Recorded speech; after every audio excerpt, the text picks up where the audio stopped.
La tienen que ver. No es algo que está decorativo puesto para mirar. De las clases, y tienen que tratar de hacer la tarea que nosotros le damos. La tarea es precisamente, son preguntas conceptuales para ver si ustedes entienden, y si tienen dudas, plantear las dudas. De esas clases salen preguntas para el parcial del módulo, o sea que no piensen como que no miramos la clase, total, leemos el libro, porque por ahí les vamos a preguntar cosas que quedan de la clase. Es decir, por ahí no, seguro, porque de hecho ya las estamos haciendo las preguntas, los PTP. Entonces, tienen que escucharlas, no es que ahora el curso de Tati es solamente los martes y los viernes ponen algo de adorno, pero no lo miramos. Sigue siendo martes y viernes. Los viernes lo miran en su casa tranquilos, pero la clase existe, ¿se entiende? Y pónganse las pilas porque después van a venir los llantos el día del operatorio. Van a estar todos desesperados porque no van a poder aprobar si no saben las preguntas. ¿Se entendió? Bueno, eso para dejarlos más tranquilitos. No, es que ya pasó, es una realidad. Con esta nueva modalidad que tenemos ahora. Sí, bueno, mejor después de eso, sí, una sola vez. Bueno, ¿faltan muchos? Dos clases, ¿no? Sí. ¿Faltan muchos o podemos empezar? A ver, y no, ya estaba, ahí están entrando algunos que se apuren. Bueno, esperamos un momento.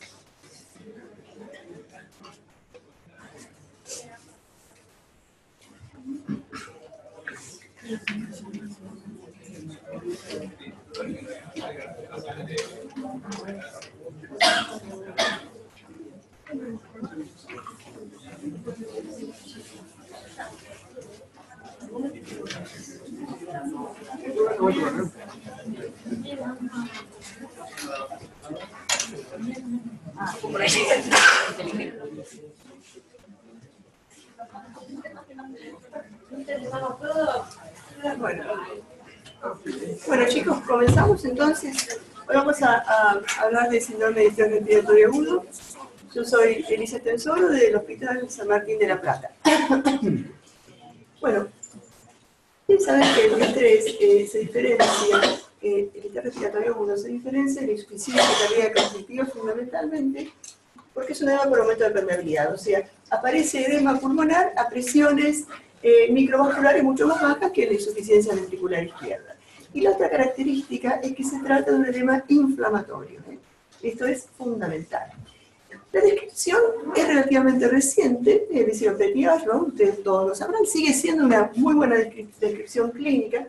Ellos decían que, lo llamaban estrés respiratorio del adulto, que una insuficiencia respiratoria de comienzo aguda, siempre precedida por un evento catastrófico, que hoy lo llamamos factor de riesgo, puede ser pulmonar o extrapulmonar.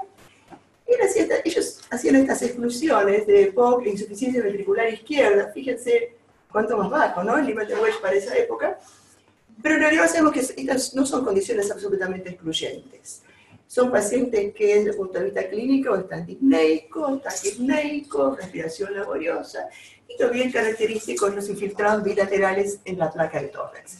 Y una serie de mediciones fisiológicas de los cuales la hipoxemia refractaria a las altas fracciones inspiradas de oxígeno es la característica.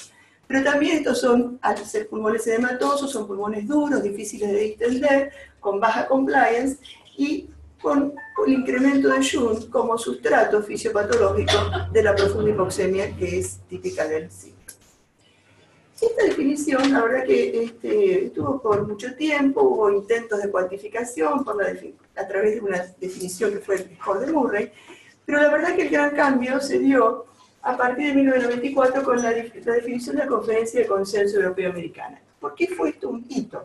Fue un hito porque la verdad que con la definición de Petty Ashbaum, cada uno o cada investigador tomaba el punto de corte de hipoxemia que quería, y luego ocurría que los trabajos eran difícilmente comparables entre sí. Entonces se decidió uniformar. Y la Conferencia de Consenso entonces definió que esta es una forma de comienzo, una insuficiencia respiratoria de comienzo agudo, con infiltrados bilaterales en la placa de tórax, con una presión de cuello menor de 19 o ausencia de insuficiencia cardíaca clínica, y un criterio de hipoxemia que era una PAFI menor de 300, y ese era el cuadro de injuria pulmonar aguda, y era distrés respiratorio cuando la PAFI era menor de 200. O sea, distrés estaba incluido en esto. Y la verdad que esto facilitó muchas cosas. Pero desde el mismo instante que esta definición fue lanzada, La mayor crítica que se le hizo fue la siguiente, que no es lo mismo tener 200 de PAFI, ¿no? Como ustedes se darán cuenta, con 5 de PIB que con 15. O sea, de alguna forma la gradación, la gravedad de la hipoxemia no está representada acá. PIB de alguna forma debería estar considerada. Y empezaron a aparecer trabajos, este es uno nuestro, fíjense, muchos años, en que se empezó a medir cuál es el impacto de PIB con los pacientes con distrés según la conferencia de consenso. Nosotros en esos años hacíamos los pacientes que venían con características de distrés, con PAFI menor de 200, ¿no? Todos al principio, después los tratábamos, los poníamos PIB, ¿y qué pasaba? A las 24 horas, solo 40% seguía siendo distrés según la conferencia de consenso, lo cual es un absurdo, los pacientes son los mismos. Lo que vemos acá nada más es la acción de PIB y la resucitación. Así que bueno, después de 2 o 3 trabajos como este, la verdad que había en el ambiente la necesidad de una nueva definición, y así es como aparece entonces la definición de Berlín, que además hace unas precisiones. La primera es temporal, agudo. ¿Cuán agudo? Eso no estaba definido. Entonces acá se pone un punto, una semana. Aparece una insuficiencia respiratoria aguda que aparece dentro de una semana después del mecanismo de injuria. Infiltrados bilaterales en la placa de tórax, sin otra explicación, que no puede explicarse esta insuficiencia respiratoria por falla cardíaca o sobrecarga de fluidos, y si hay dudas, alguna evaluación objetiva hay que hacer. Y después 3 criterios de hipoxemia. Entonces tendríamos de gravedad creciente, distrés leve, con PAFI menor de 300, entre 200 y 300, y fíjense aquí ya, con PIB o CPAP mayor de 5 centímetros de agua. Y puede ser con ventilación no invasiva, solo en este grupo. O sea que ya, digamos, esas son las 2 novedades, ¿no? No tienen que estar los pacientes exclusivamente ventilados y además por lo menos una PIB mayor de 5. Distrés moderado, entre 100 y 200, con PIB mayor o igual de 5, y distrés grave, PAFI menor de 100 y siempre con esta PIB.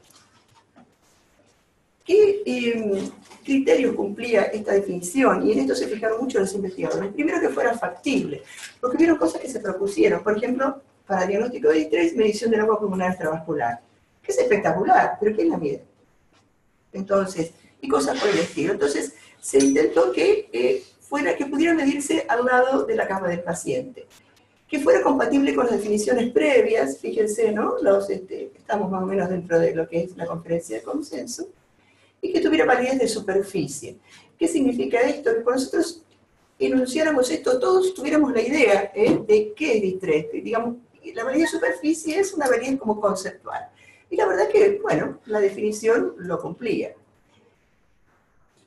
Otra cuestión importante cuando uno evalúa definiciones, aparte de esa validez de superficie, es la validez pronóstica, que es que grados crecientes de gravedad de una definición se acompañen de grados crecientes de peor pronóstico. Entonces, ellos, ¿qué mostraron? Mostraron que estos son los 3 grados de distrés respiratorio, este es el porcentaje, fíjense como el distrés moderado es el más frecuente, 50% son moderados cuando lo aplicaron una gran base de datos, y la mortalidad fue creciente, 27, 32 y 45%. O sea, esta definición presenta validez pronóstica, eso es importante. Y la otra cosa es que se revalida la validez pronóstica con el estudio LungSafe, que fíjense, mortalidad creciente también de acuerdo, de acuerdo a los grados de distrés respiratorio. O sea que, desde este punto de vista, la definición funciona. Por supuesto que tuvo críticas, ¿no? Porque hubieron otras cosas que se tuvieron presentes, como dijimos, bueno, el agua pulmonar extravascular, intentar cuantificar la extensión de los cuadrantes en la placa de tórax, cosa que es muy difícil, porque es muy difícil la variación entre individuos y entre el mismo individuo para evaluar la extensión de los infiltrados, la verdad que es muy importante. Entonces, es muy difícil evaluar esto, es difícil evaluar marcadores. También se intentó poner presión plató en la definición, pero no aumentó la validez pronóstica, y se intentó incluso poner PIB más elevada, PIB de 10 para el distrés más grave, pero eso no aumentaba la validez pronóstica, entonces quedó tal como nosotros la conocemos. El estudio LungSafe, que supongo que ustedes conocerán, que es el estudio más grande de distrés, publicado el año pasado, 3.022 pacientes de 5 continentes, es interesante. ¿Alguno lo leyó? ¿Lo conocen todos, no? Sí, seguramente sí. En este Este estudio que Argentina participó, en realidad se iba preguntando a los investigadores cuál era, en pacientes con insuficiencia respiratoria, cuál era la PAFI, cuál era la extensión de los infiltrados en la placa de tórax, si tenía más de 2, si tenía infiltrados bilaterales o no. Y lo interesante es que después le preguntaba, ¿este paciente tiene distrés? ¿Su paciente tiene distrés? Y en aquellos pacientes que efectivamente tenían distrés, porque tenían cualquiera de los criterios, cumplían los criterios de definición de Berlín, lo reconocieron solo en 60% de los casos, pese que se les preguntaba 2 veces. Entonces, fíjense que uno cree que esto es conocimiento de todos los días, pero a veces en la práctica esto no se da así. ¿Y cuáles fueron los factores que se asociaron a mayor reconocimiento? Y miren qué factores. Algunos no tienen mucho que ver con la enfermedad en sí. Mayor relación enfermero-paciente, mayor relación médico-paciente, o sea que el médico tenía más tiempo para pensar si esto es distrés o no. O sea, son factores organizacionales eso. Menor edad de paciente, uno tiende a percibir la gravedad cuanto más joven es el paciente. Por supuesto, en menor PAFI los distrés severos se reconocían mucho más que los distrés leves, y en determinados factores de riesgo como la neumonía o la pancreatitis, donde aparece muy claro.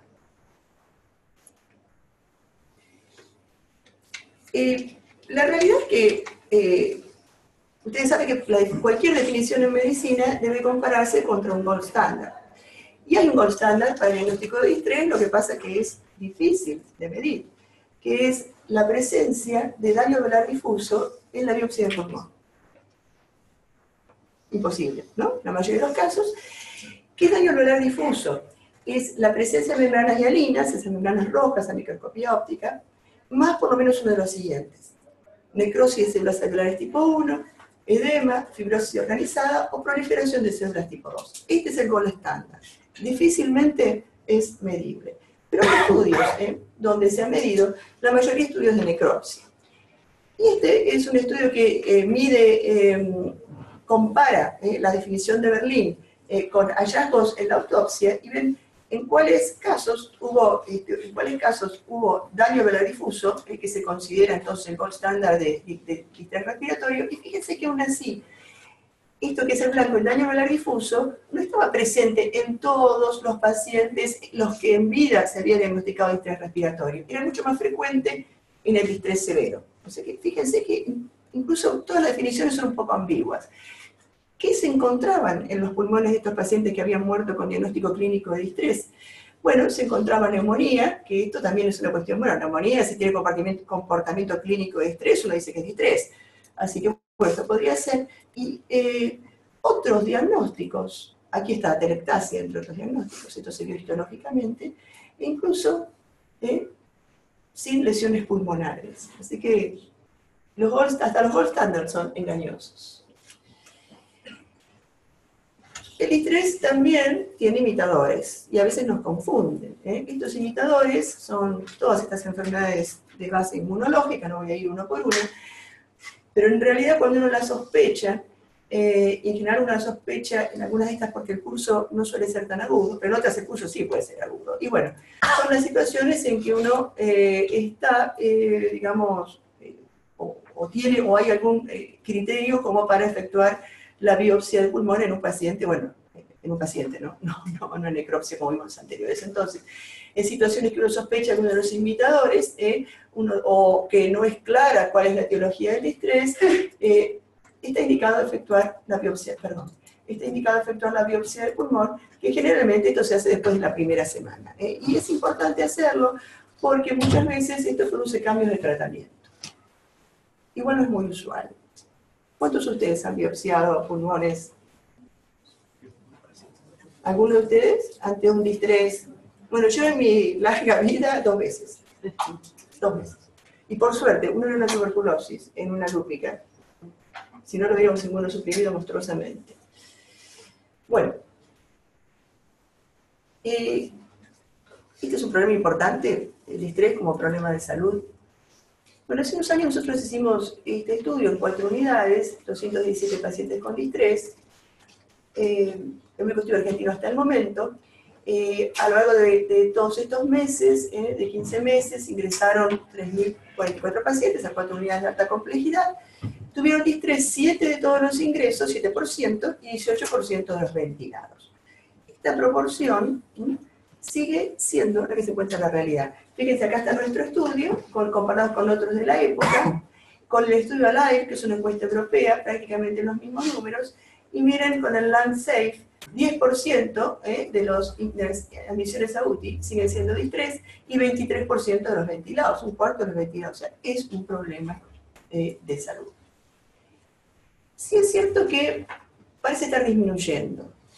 Esta es la incidencia de distrés en un condado en Estados Unidos, de un grupo importante de investigadores, el grupo de Huffmayer, y ellos hablan del distrés que viene de la comunidad, es decir, el distrés de la neumonía, del trauma, de la pancreatitis, etc., versus el distrés que se desarrolla en el hospital, el distrés de la neumonía asociada a la ventilación mecánica, de la sepsis intrahospitalaria.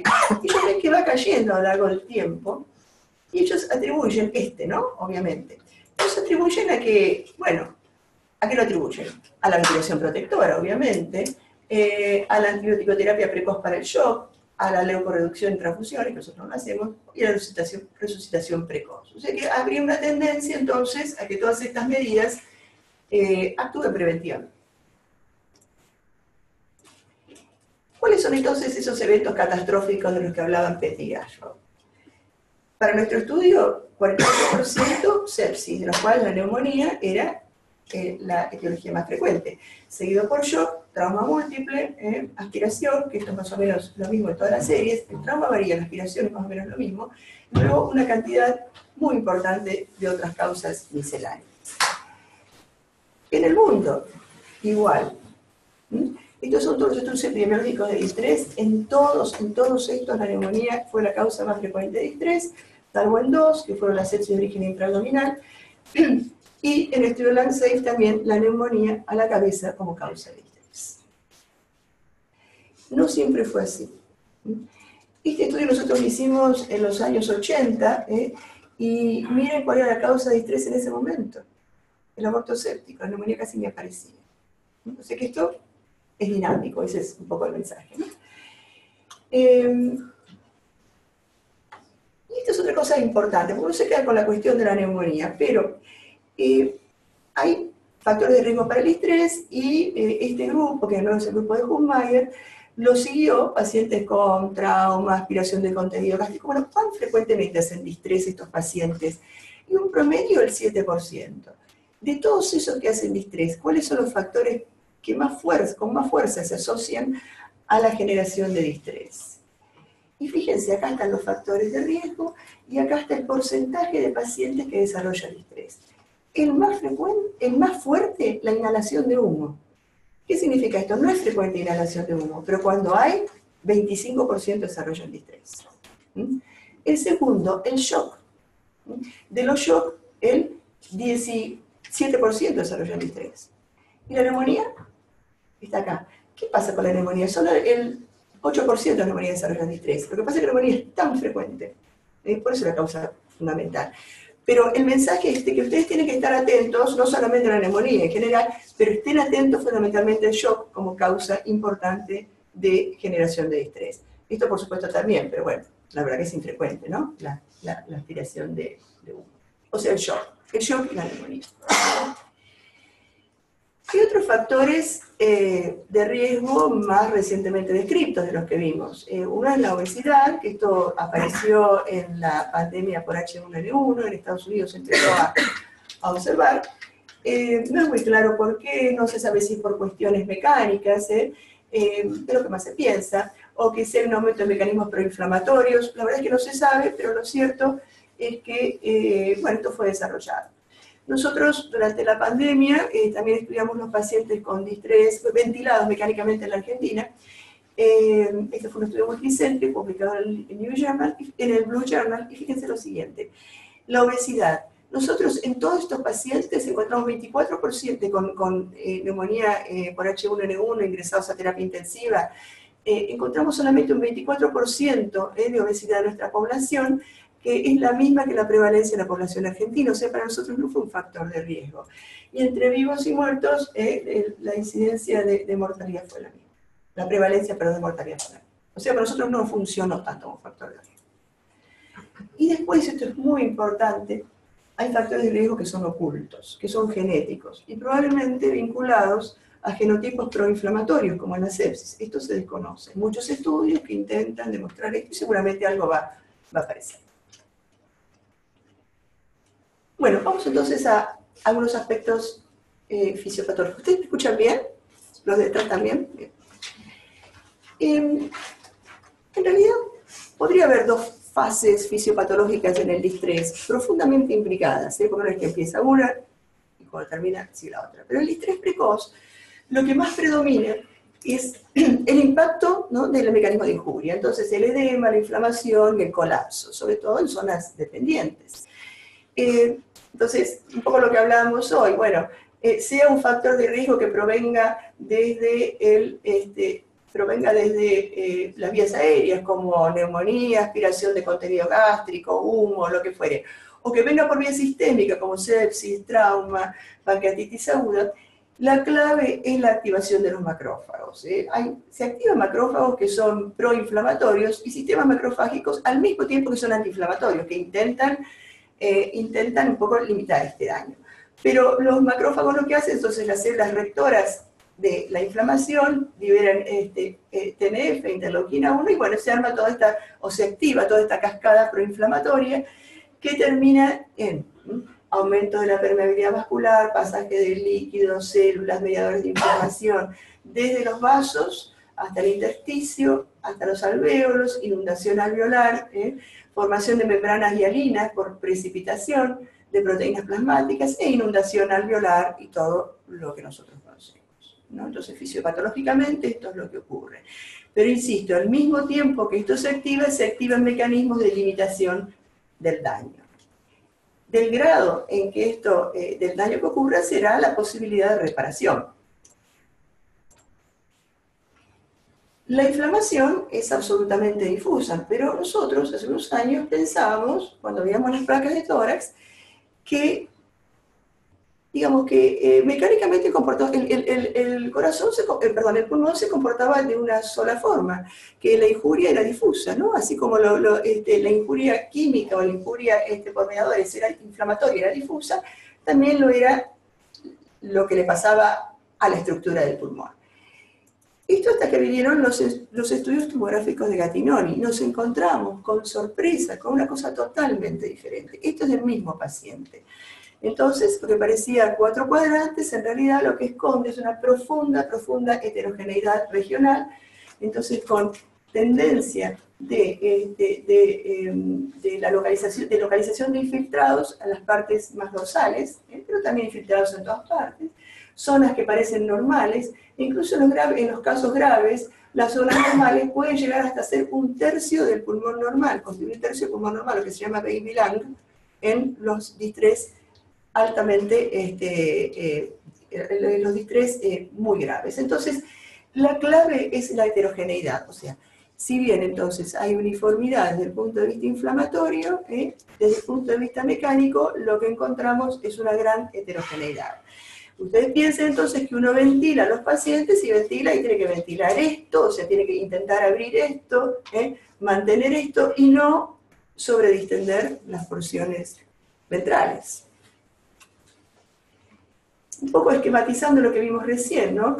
Pueden haber áreas de colapso total que nunca se van a abrir en los casos graves, que son las áreas que Mayer llama de atelectasia pegajosa, porque están llenas de exudado. Por ejemplo, la neumonía está llenas de exudado, purulento, eso no se abre, nunca. Incluso se ha calculado que pueden requerir presiones elevadísimas para abrir. Y después áreas de colapso que podrán abrirse, áreas de edema y áreas normales.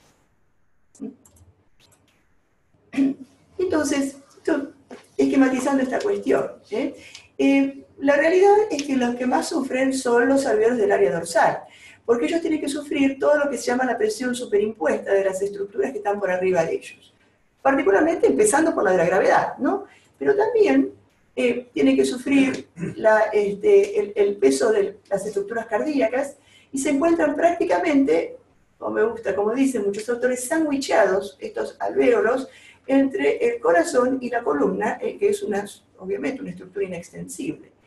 Si encima el estrés ha sido de causa extrapulmonar y hay desplazamiento del diafragma hacia cefálico, esto puede agravar la situación de estos alvéolos.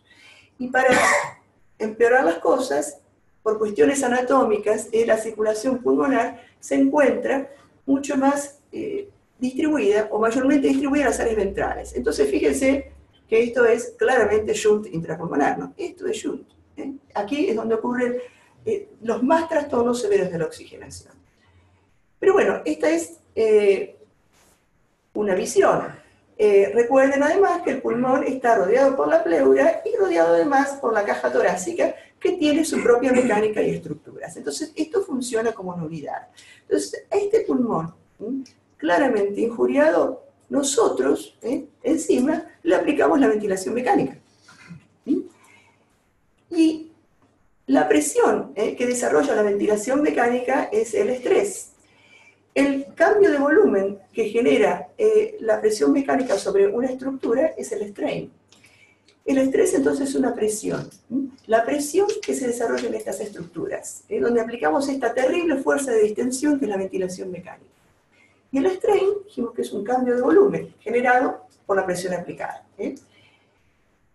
¿A qué es igual el estrés?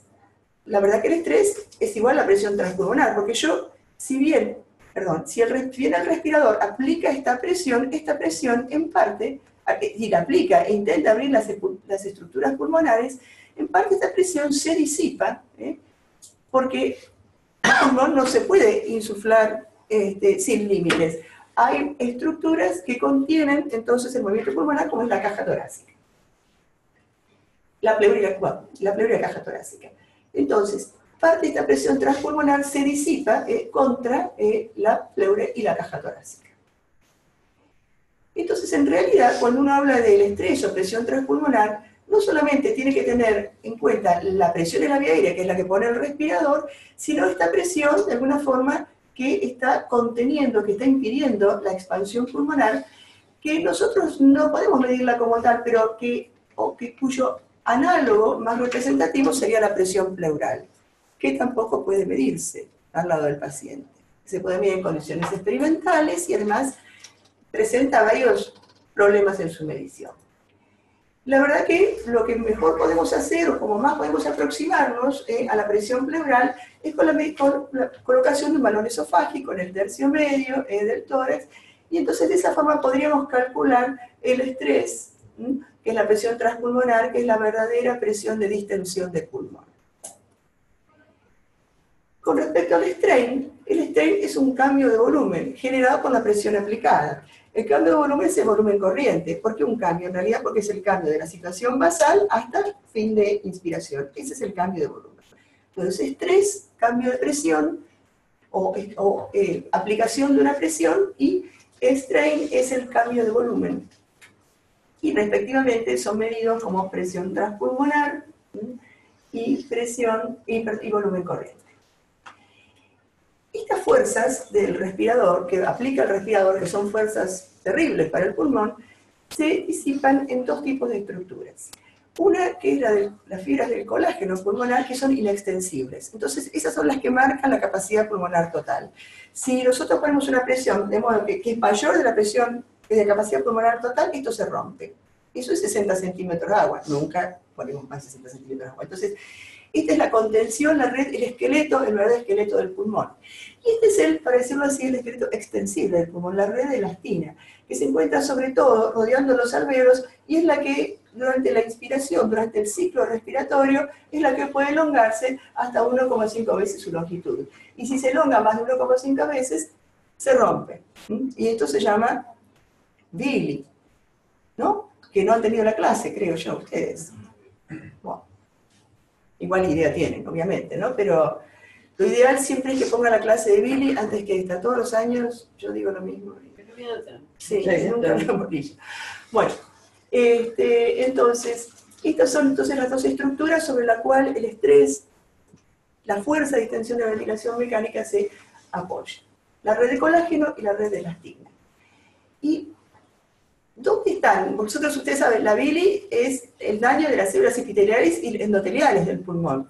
Estas células están ancladas a la matriz extracelular del pulmón por las integrinas, y las integrinas están en paralelo con las redes de elastina. Entonces, cuando el daño se hace a las redes de elastina por estiramiento, es que terminan sufriendo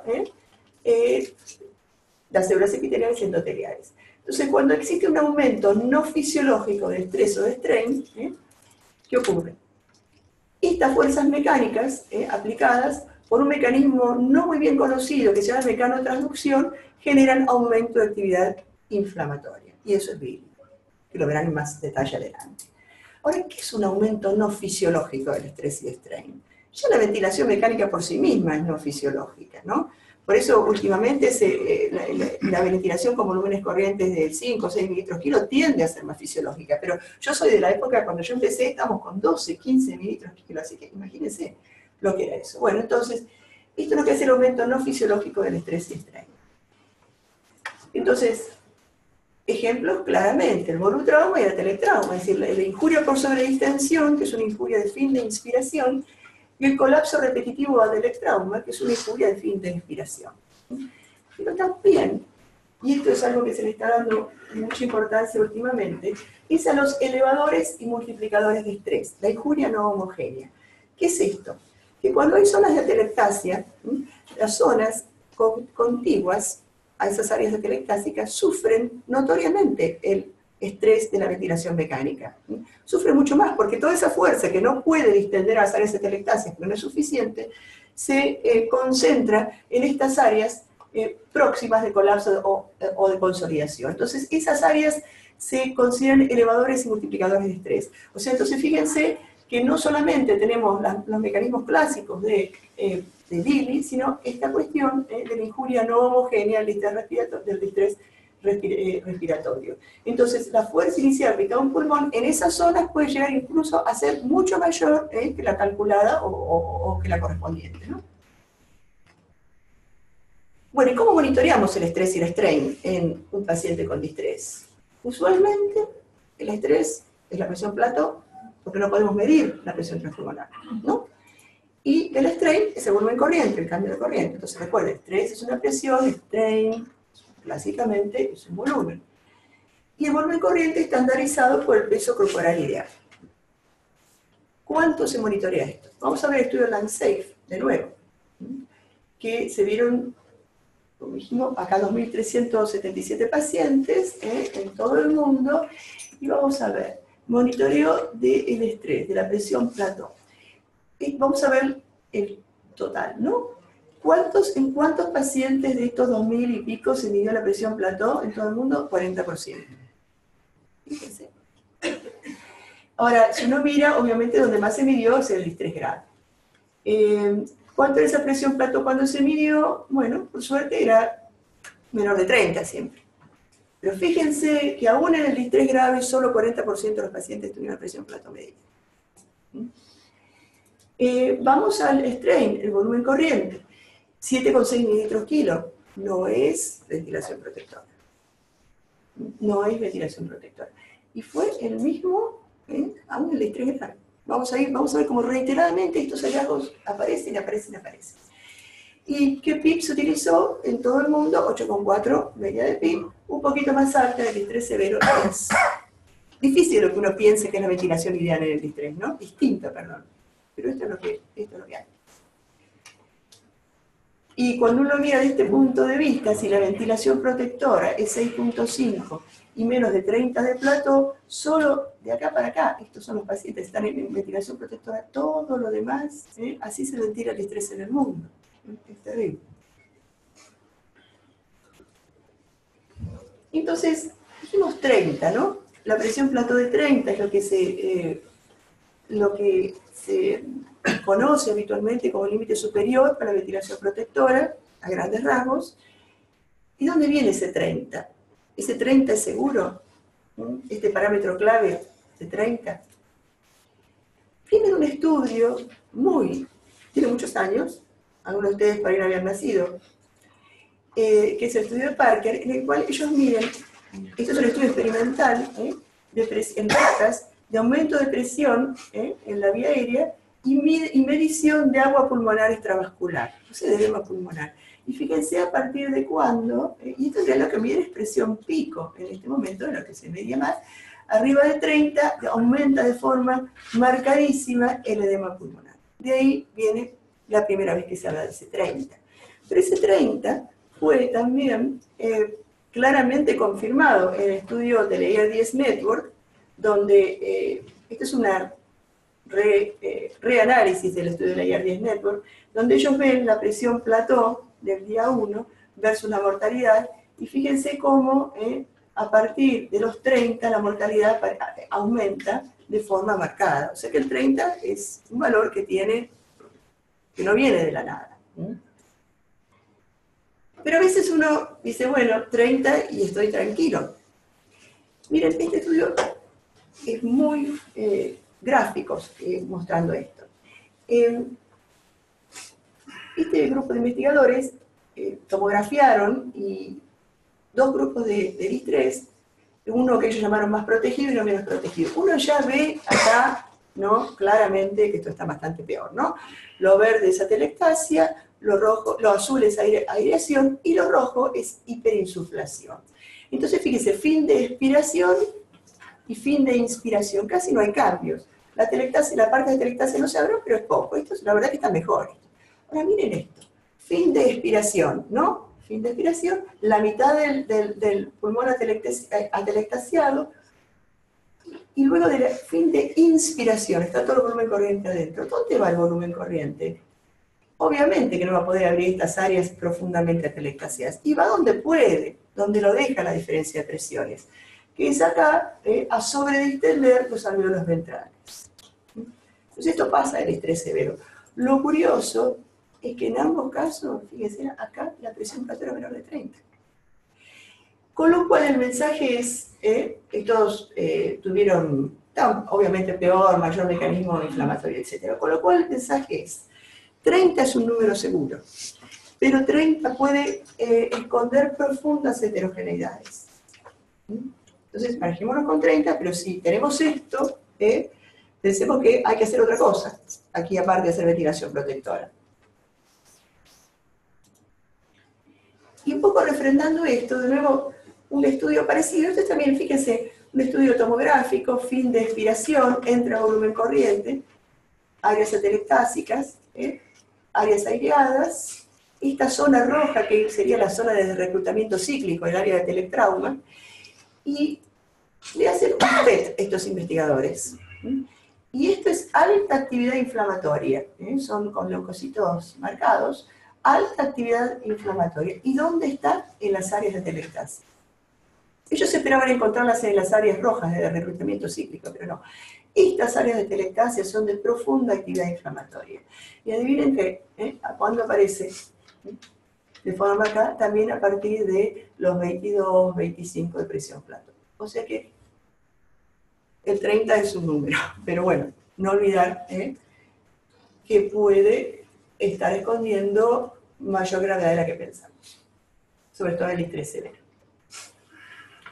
Pero como decíamos, ¿no?, en realidad estrés y strain no son solamente presión plató y volumen corriente, que es lo único que podemos medir nosotros.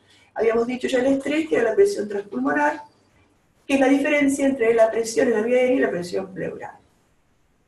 ¿Sí, no? Vamos bien.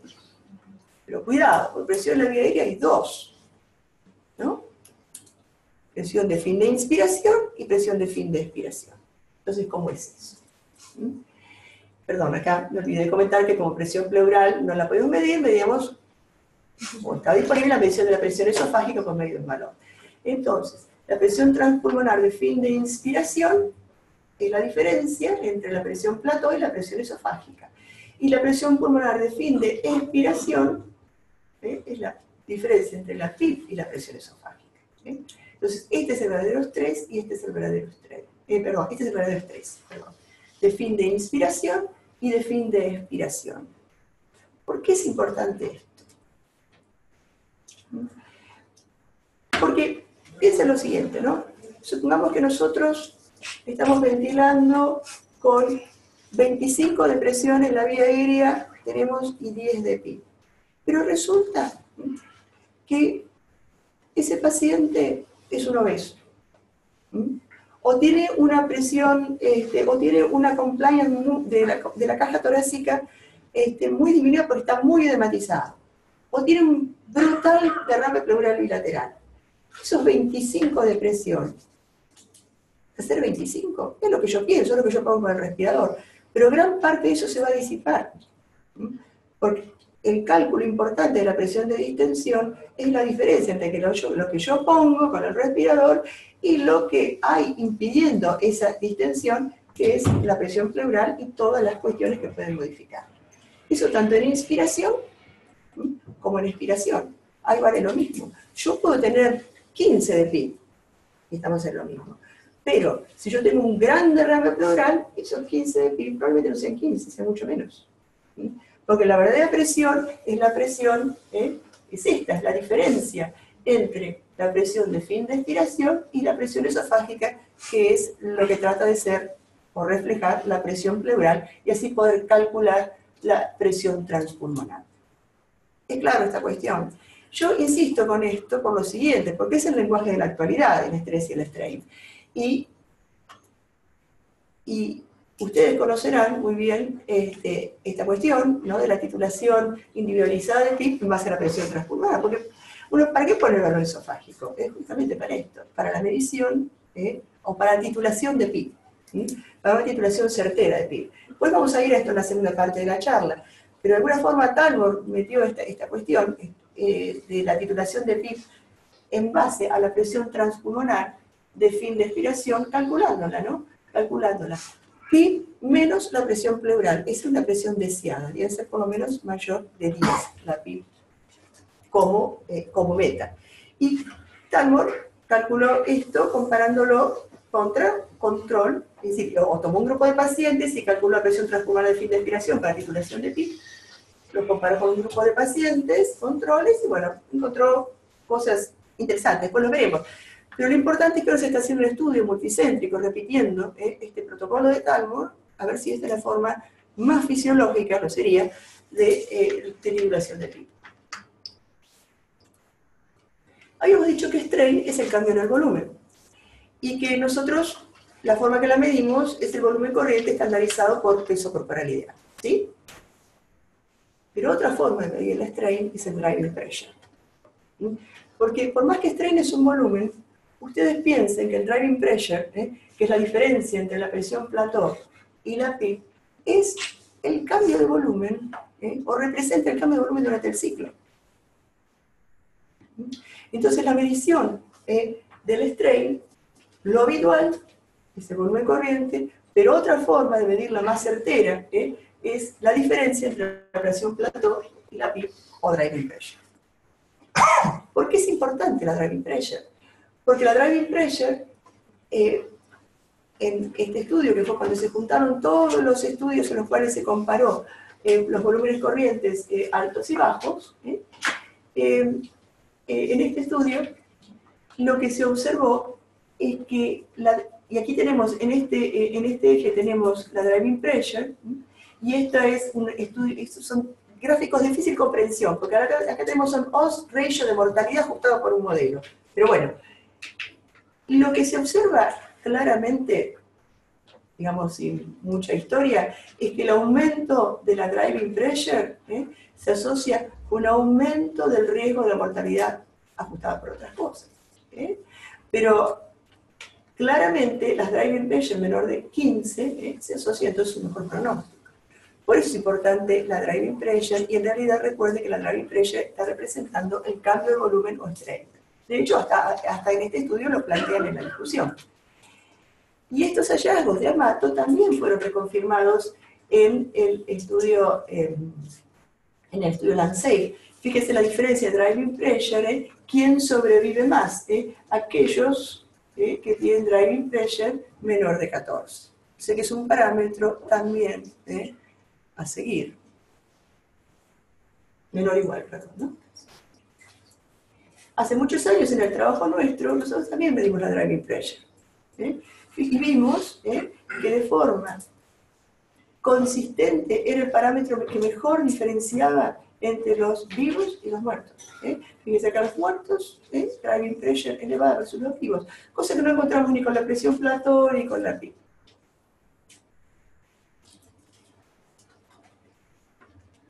Bueno, yo supongo que ustedes tuvieron una clase de mecanismo de hipoxemia, así que ustedes saben ya de base que el mecanismo de hipoxemia más importante en el estrés es la presencia de shock intrapulmonar, y también hay algo de alteración BQ y de esto que es una alteración cardiorrespiratoria, que es el impacto de la presión venosa mixta sobre la P2 arterial. Desde el punto de vista hemodinámico, el estrés es un síndrome en el cual hay aumento de las resistencias pulmonares por distintos motivos.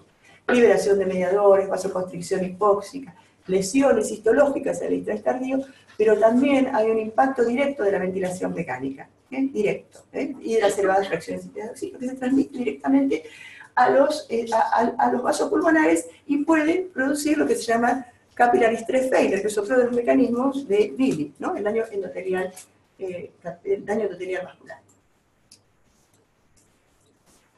La evolución del estrés de estos momentos de gran inflamación es hacia mecanismos de reparación en una fase más crónica, y que esto implica fundamentalmente la absorción de agua, de sodio, lisis de proteínas, lisis de colágeno, pero siempre hay acumulación de colágeno, como se ve bien en esta tomografía de un distrés tardío, ¿no? Donde lo que clásicamente se ve, y se ve muy bien aquí, es que se pierde esa distribución gravitatoria de los infiltrados, y el colágeno empieza o se deposita claramente en todos los tabiques, entre los tabiques interalveolares, y hasta puede generar o propender, porque son situaciones, son estructuras inextensibles. Aquí se ve claramente cómo las altas presiones de insuflación que requiere la ventilación mecánica de un pulmón tan duro puede producir no solo microbarotrauma, como veníamos hablando, que es el Billy, sino también macrobarotrauma. Aquí se ve enfisema pulmonar intersticial, bulla, bueno, todo lo que ustedes quieran. En esta etapa de estrés tardío, entonces funcionan o están operativos los mecanismos de reparación, el injuria inicial, y aparecen otras injurias, las que hacemos nosotros con el respirador, las nuevas infecciones, y todo eso es lo que determina el pronóstico final del paciente. Pero hace muchos años que se sabe que la persistencia de mecanismos proinflamatorios está asociada a peor pronóstico. Miren, estas son distintas citoquinas. Acá lo que tenemos son días. Fíjense como los no sobrevivientes, todas las citoquinas altas, a los primeros 7 días de estrés. O sea, la persistencia de estos mecanismos inflamatorios es lo que determina el pronóstico y de qué se mueren. Miren el año de este estudio, 85. ¿De qué se muere el estrés? ¿De qué moría? 1/3 de la enfermedad de base, 2/3 de las complicaciones, falla orgánica múltiple y 16% de fallo respiratorio irreversible. Años después, nuestro trabajo, lo mismo. 68% de falla multiorgánica, 66% de sepsis, que están imbricadas, obviamente, que están imbricadas. Y solo 14% de hipoxemia refractaria. Y esto fue así hasta que pasó otra sorpresa, que fue la pandemia por influenza A, donde se invirtieron las cifras. 64% de los pacientes se murieron de hipoxemia refractaria. Solo 15% de disfunción orgánica múltiple, ¿no? Miren cómo la cosa es, como decíamos hoy, dinámica. Es importante que ustedes tengan este concepto, la definición de hipoxemia refractaria, en la actualidad. No es solo hipoxemia, sino es como si fuera el pulmón inventilable. Eso es la definición de hipoxemia refractaria. Fíjense, PAFI menor de 100, o incapacidad de mantener la presión plató menor de 30,4 mililitros kilo, o la presencia de barotrauma o índice de oxigenación alterado, lo mismo que la PAFI.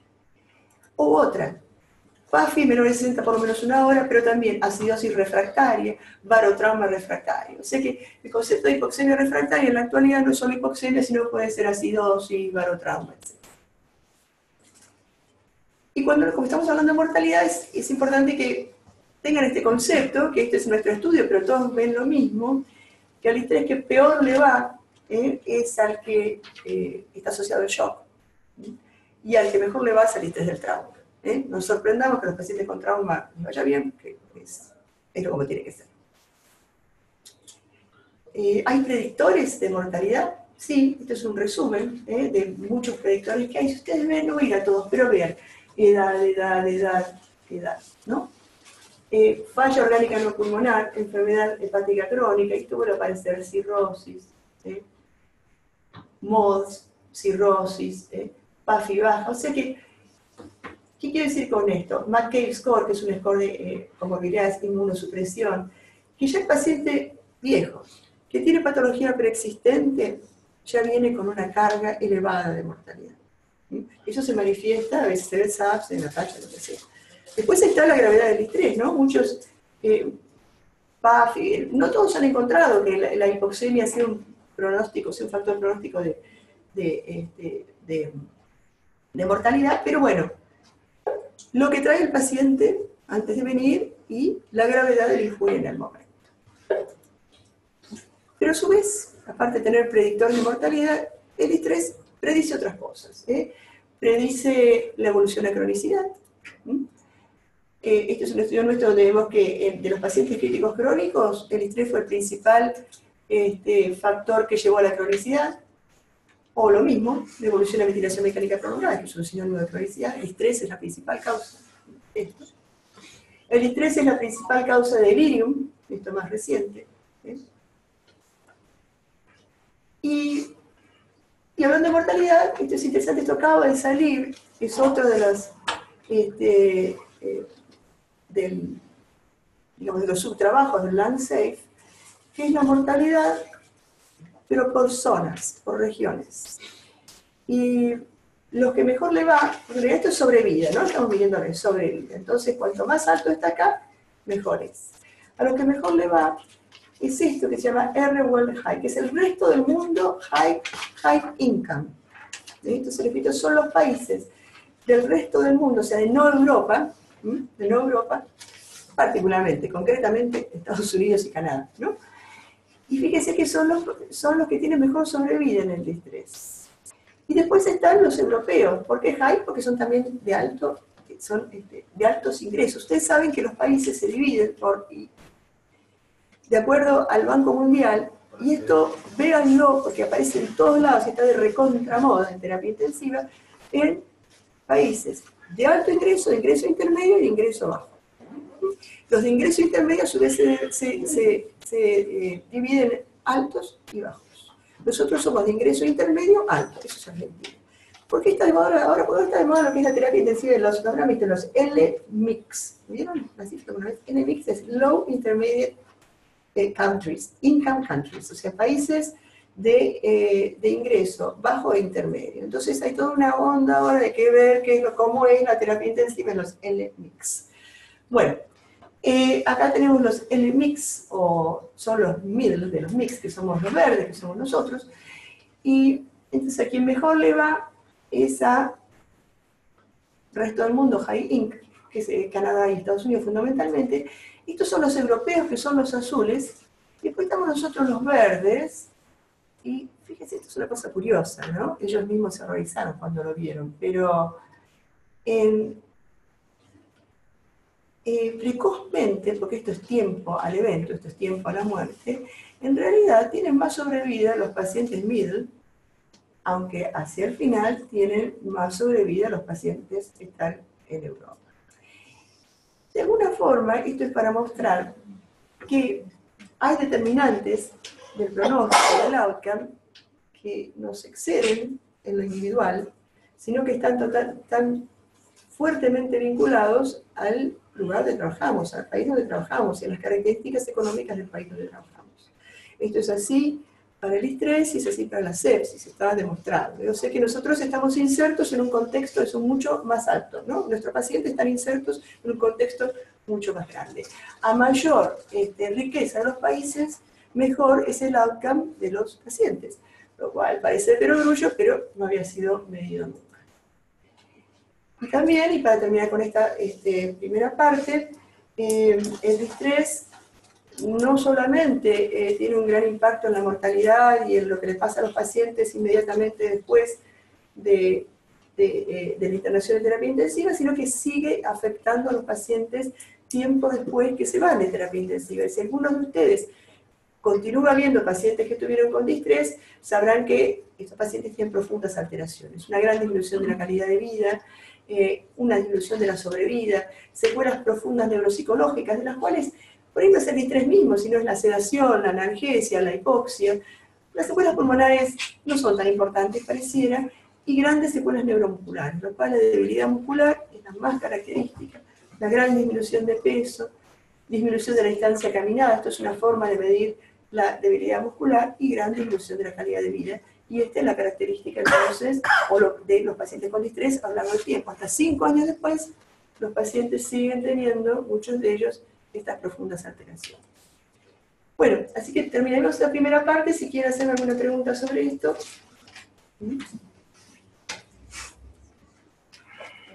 ¿Para preguntar? Sí. ¿Alguien se le ocurre algo? ¿Tiene alguna duda?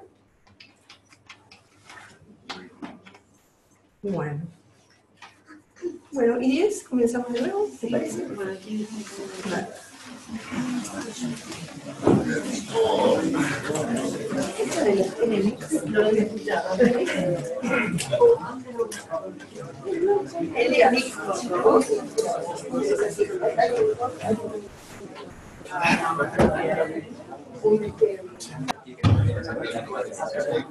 Bueno, vamos a continuar entonces. No vamos a alcanzar a ver todo, obviamente. No creo que alcancemos a ver coadyuvantes. Veremos hasta pronto, pero para ver lo fundamental es que veamos las bases sobre las que se sentó la ventilación mecánica actual en el distrés. Y bueno, ¿cuáles son las metas en la actualidad, no? La meta es la oxigenación es de una saturación entre 89 y 90, es una P2 mayor a 55. Y yo me hago cargo también que fallo en esto, porque uno si no tiene una saturación de 99 a 100 enloquece. Pero la verdad es que la meta es esta, la meta es esta.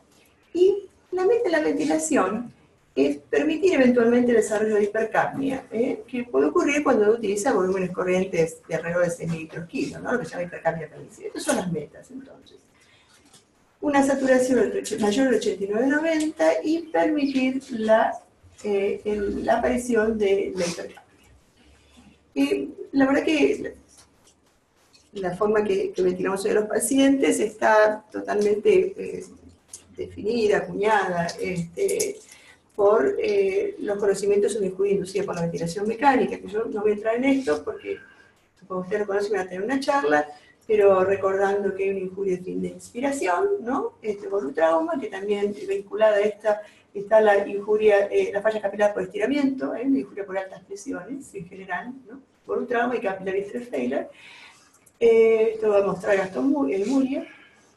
También hay una injuria de fin de expiración, que es la injuria por el reclutamiento cíclico o atelectrauma. Y la vía final común de todas es la aparición o la secreción de citoquinas o la producción de citoquinas que se producen como digo, por el mecanismo de mecanotransducción, es decir, como esta injuria mecánica se transforma en producción de una injuria química y esto genera daño local e incluso daño en tejidos alejados y disfunción orgánica. Bueno, vamos entonces a la cuestión del volumen corriente, ¿no?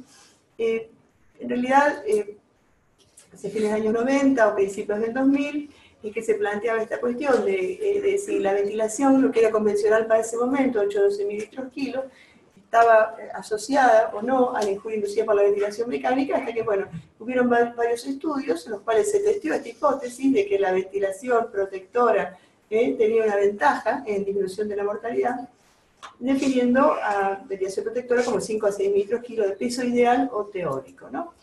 Y, bueno, ¿por qué peso ideal o teórico? Porque el tamaño pulmonar se correlaciona con la altura y no con el peso del individuo. Antes decíamos peso real, ahora sabemos que al paciente hay que medirlo y calcular el volumen corriente de acuerdo al género y a la altura de cada individuo, ¿no? Por medio de esta forma, la que ustedes conocen. El trabajo definitivo en este aspecto fue el estudio ARMA, así se llama, del ARDS Network, donde se testeó esta estrategia versus esta, 800 pacientes y la reducción absoluta de la mortalidad de casi un 10%. No solamente eso, mayor cantidad de días libres del respirador, menores niveles plasmáticos de interleuquina 6, lo que apunta a la hipótesis de que es la bilis, con su producción de citoquinas, que es la causante o la asociada a la mayor mortalidad de la rama de ventilación volumen corriente convencional. y mayor cantidad de días libres de fallos orgánicos. Hay un metaanálisis que muestra todos estos estudios y no hay duda que la ventilación de 6 microkilos, la ventilación protectora, es el estándar of care en la actualidad de la ventilación de pacientes con distrés. Ahora, eso es lo teórico. En la práctica, ¿cuánto se usa? Ya vimos en LungSafe que este conocimiento no se aplica tan intensamente como se debiera. Este es un estudio muy esclarecedor, porque estos son 13 unidades en Estados Unidos, una de las cuales es la cuna de la IRDS Network, y ellos miden si hay adherencia a la ventilación protectora, definida como 6,5 microkilos de presión y presión plató menos de 30, 2 mediciones diarias, y ven, para su horror, que solo 14% de los pacientes tienen más del 50% de sus settings diarios de ventilación protectora, y que 37% nunca recibieron ventilación protectora. Y esto sigue igual, de acuerdo a lo que vimos en lo que vimos. No está medio exactamente así, pero que parece desprenderse del estudio LungSafe. Y lo interesante es que ellos vieron también que ellos siguieron en el tiempo a los pacientes que habían tenido adherencia total a la ventilación protectora y los que habían tenido menos adherencia. Y esto es reducción del riesgo de muerte, o sea, es como una doble negación, pero esto es mayor sobrevida, quiere decir, fíjense que este efecto sobre la sobrevida no era solo en terapia intensiva, sino que hasta 24 meses después del alta seguía existiendo. O sea que esto confiere una ventaja que la ventilación protectora en los que sobreviven. Ahora, no iba de eso, ¿no? De los pacientes con distrés. En los pacientes sin distrés, ¿hay que usar ventilación protectora? Sin duda, sin duda. Este es un metaanálisis, fíjense, de pacientes de ventilación mecánica en pacientes con pulmones sanos, donde claramente se ve el efecto protector de la ventilación con bajo VT. Claramente es así, todos se ventilan con 6 microkilos. No solamente los pacientes en ventilación mecánica, sino ventilación mecánicas cortas, como las que ocurre durante la cirugía, también la ventilación protectora, es decir, fíjense acá es 6 a 8 microkilos de quirófano, ¿no? No tan protectora, con algo de PIP, muchas menores complicaciones, esto es probabilidad de eventos, mucha menor probabilidad de eventos en los que tuvieron la ventilación protectora versus la ventilación habitual del quirófano, que es generalmente 10 a 12 microkilos con 0 de PIP. O sea, siempre volumen corriente bajo, siempre, siempre, en todos los casos, y algo de PIP. Y vamos a PIP entonces, ¿no? Bueno, la presión positiva de fin de expiración tiene distintos mecanismos de acción. Tiene un efecto principal que es sobre el intercambio gaseoso, ¿no? Que es, ¿sí? Aumenta capacidad residual funcional porque disminuye el colapso de fin de expiración, disminuye el desreclutamiento cíclico, disminuye el colapso. También tiene efectos hemodinámicos. El aumento de presión intratorácica disminuye el volumen minuto cardíaco, esto es un efecto adverso del PIB, pero esta caída de volumen minuto en algunos casos hace caer el shunt y caer el edema. Este efecto hemodinámico de PIB es menos conocido, quizás es menos importante, pero también ocurre. Y el tercer efecto de PIB es el efecto sobre la integridad alveolar, el efecto protector, que es por estabilización alveolar y preservación del surfactante. Es un efecto anti-atelectrauma, disminuye la injuria de fin de expiración o de reclutamiento cíclico, es decir, PIB que hace, impide la apertura y cierre cíclico de los alveolos inestables. ¿Qué ocurriría cada vez que un alvéolo inestable se cierra? Expulsa al exterior moléculas de surfactante. Y eso tiende más a colapso, aparte de producir el típico mecanismo de atelectrauma, que es la generación de fuerzas longitudinales de cizallamiento, ruptura de las uniones bronquioalveolares. Pero todo este efecto, entonces, particular de PIP es un efecto teórico, pero que se ha encontrado en distintas situaciones experimentales, es decir, ratas, distintos animales de laboratorio ventilados con PIP versus sin PIP tienen menor cantidad de citoquinas, menor daño, etc. Esto es todo parte de todo el cuerpo ese de conocimiento de que PIP mejora o tiene un efecto protector, y esto que es en estudios experimentales. El tema es, no tenemos duda que PIP sirve, PIP mejora la oxigenación, como la titulamos. distintas formas de titular PIB, porque, bueno, PIB, al principio, por los primeros años, desde que se empezó la ventilación mecánica, se planteó la utilización del PIB justamente para mejorar la oxigenación. Al aumentar la capacidad residual funcional, mejora la oxigenación. Y entonces, mejor PIB era la mejor saturación, la mejor PO2, la mejor disponibilidad de oxígeno en tiempo. O siguiendo las tablas PIB-FIO2 de Layer 10 Network, también es titular PIB por oxigenación. Pero casi con el comienzo de nuestra especialidad, ¿no? Ya por los 70, ¿no? Nuestra especialidad comienza de forma acabada, ¿no? En los 60. Hubo quien, como Suter, dice que en realidad PIB debiera titularse por cuestiones mecánicas. La mejor PIB es la que genera mejor compliance, porque a su vez la mejor compliance está asociada a la mejor oxigenación.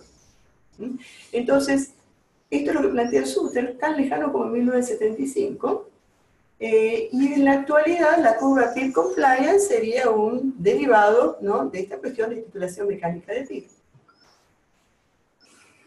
También vinculado a la titulación de PIB por medio de factores mecánicos, está lo planteado de titular PIB haciendo una curva de compliance y poniendo PIB por arriba, 2 centímetros por arriba del punto de inflexión inferior, o si no directamente 16 centímetros de agua como plantea Mato. Ustedes, bueno, conocen la curva de compliance.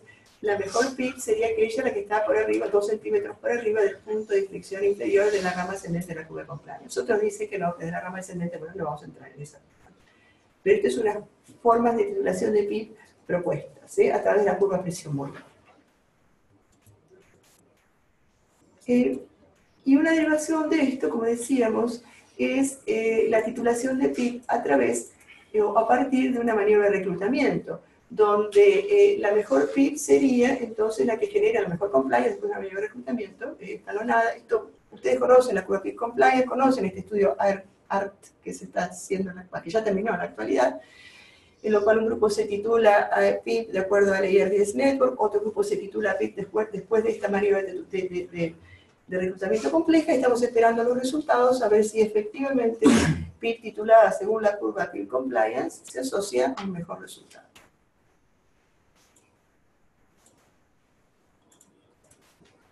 Otra forma de titular mecánica es por medio de la medición de presión esofágica, que es lo que dijimos hoy.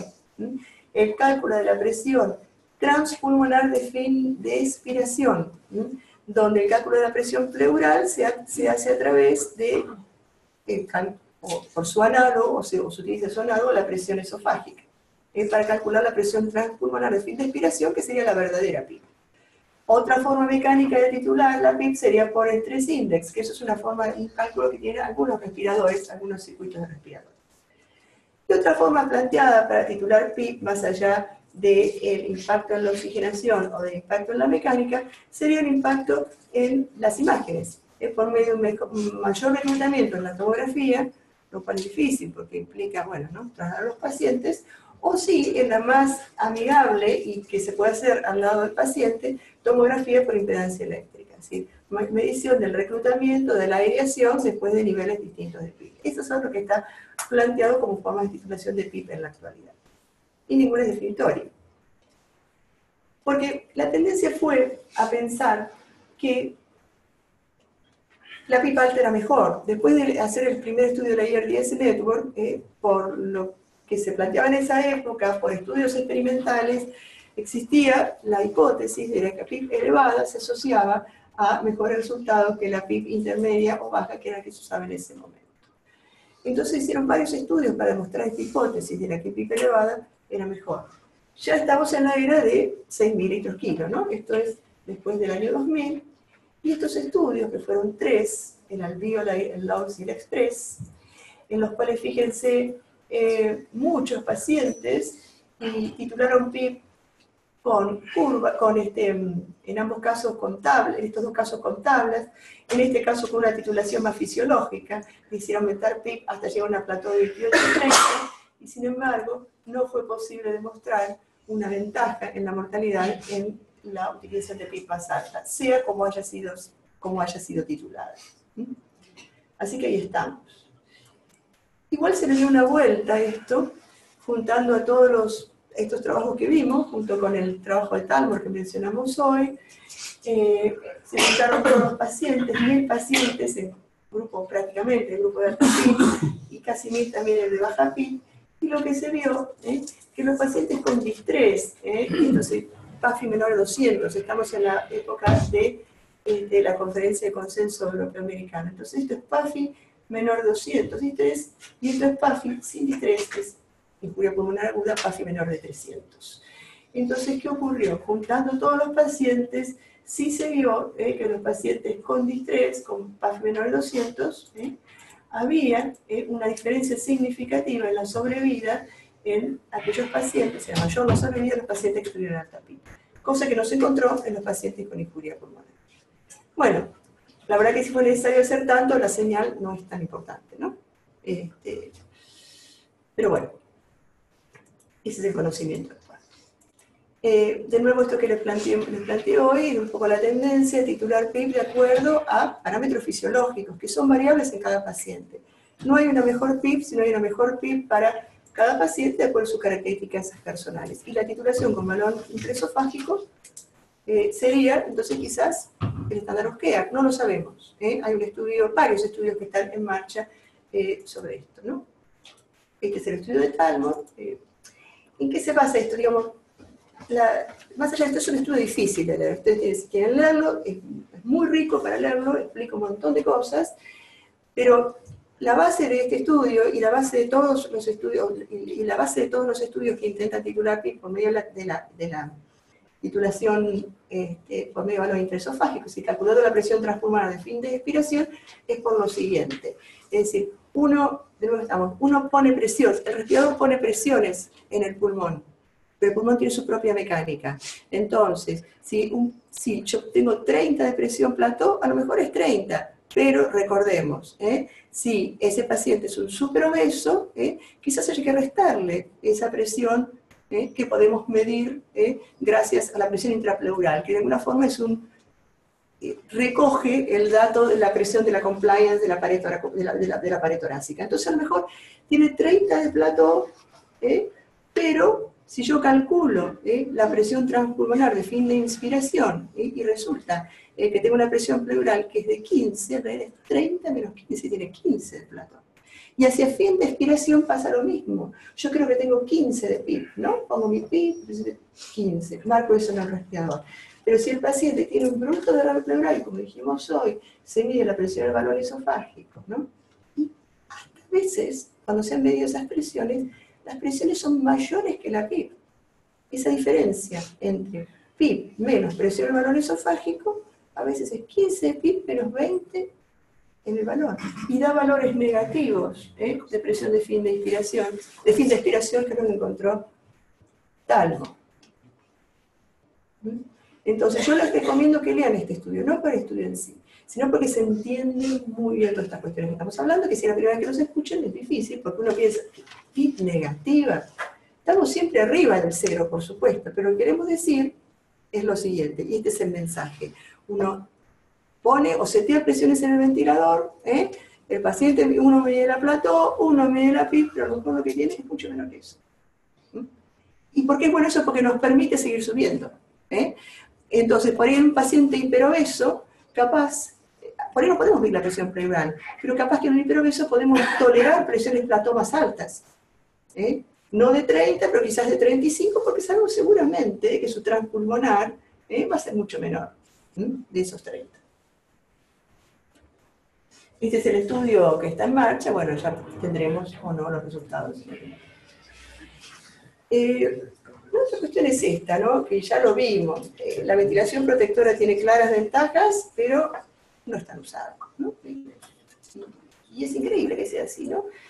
Y este es como les decía, otra parte que acaba de salir del estudio LandSafe, donde está, de nuevo, Europa, altos, acuérdense, high income, altos ingresos, la especie de alto ingreso europeo, el resto del mundo, altos ingresos, y estos son los middle income, que somos nosotros y otros que participamos en este estudio, ¿no?